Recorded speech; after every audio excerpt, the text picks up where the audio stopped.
रामपुर गांव में भोला नाम का एक गरीब किसान रहा करता था। गरीबी के कारण भोला और उसकी पत्नी अक्सर एक दूसरे से झगड़ते। भोला का एक पोल्ट्री का फार्म था और अपनी फार्म के अंडे शहर में बेचकर उसे मुश्किल से 2 वक्त का खाना नसीब होता। कि एक दिन हमेशा की तरह भोला अपने फार्म के अंडे बेचकर शहर से अपने घर लौट रहा था। रास्ते में उसे एक बुरी औरत आवाज देती है। भोला उस बुरी औरत की आवाज सुनकर उसके पास जाता है। तब बुरी औरत भोला को कहती है, बेटा, मैंने 2 दिनों से कुछ भी नहीं खाया है। ये एक मुर्गी है मेरे पास। अगर तुम इसे लेकर मुझे 50 रुपये दे सको तो मैं आज पेट भर खाना खा पाऊंगी। भोला सोचता है 50 रुपये में एक मुर्गी मुनाफे का सौदा है। इसके बाद भोला कहता है, ये लो माँ जी 50 रुपये। इसके बाद बुरी औरत भोला को कहती है, बेटा, ये मुर्गी तुम्हें धन प्राप्ति में मदद करेगी। इसके बाद भोला उस मुर्गी को लेकर अपने घर के तरफ चल देता है।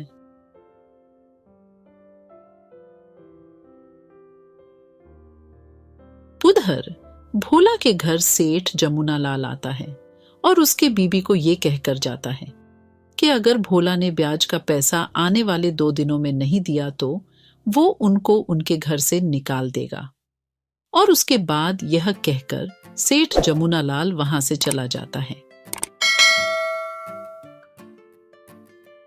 भोला घर आते ही उसकी बीबी उसे ये सारी बात बताती है।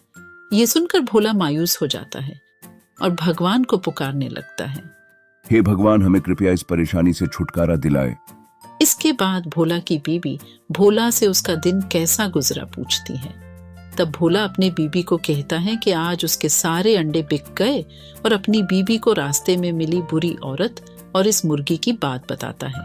ये सुनकर भोला की बीबी भोला को कहती है, आप ये सारी बातें मानते हो? यह भी तो हो सकता है उस बुढ़िया ने इस मुर्गी को बेचने के लिए ऐसा कहा हो। अपनी बीबी की बात सुनकर भोला भी सोचता है उसकी बीबी जो बोल रही है वो भी हो सकता है। इसके बाद भोला अपने बीबी को कहता है, हाँ, ये भी हो सकता है, लेकिन मैंने ये मुर्गी उनसे सिर्फ 50 रुपये में खरीदा है, जो कि काफी सस्ता है। इसके बाद भोला अपने बीबी को कहता है, जो भी उनके किस्मत में लिखा होगा वो होगा। उसके बाद भोला उस मुर्गी के लिए एक जगह का इंतजाम करने घर के बाहर उसके फार्म के पास जाता है। भोला घर के बाहर उसके पोल्ट्री से थोड़े दूर उस नए मुर्गी को रखने के लिए लकड़ी से एक घेर बना देता है। अगले दिन भोला जब शहर जाने के लिए घर से निकलता है तो उसकी नजर उस नए मुर्गी पर जाती है जिसे उसने कल ही लाया था। उसे तब उस बुढ़िया की बात याद आती है कि ये मुर्गी उसे धन प्राप्ति में सहायता करेगी और फिर भोला वहां से जाने लगता है। पर कुछ देर जाते ही भोला की नजर इस बार उस मुर्गी के घोंसले पे जाती है जहां दूर से उसे एक अंडे जैसा कुछ दिख रहा था। भोला ने सोचा, चलो अच्छा हुआ शहर जाने से पहले ही दिख गया, अब इस अंडे को भी जाकर ले लेता हूं।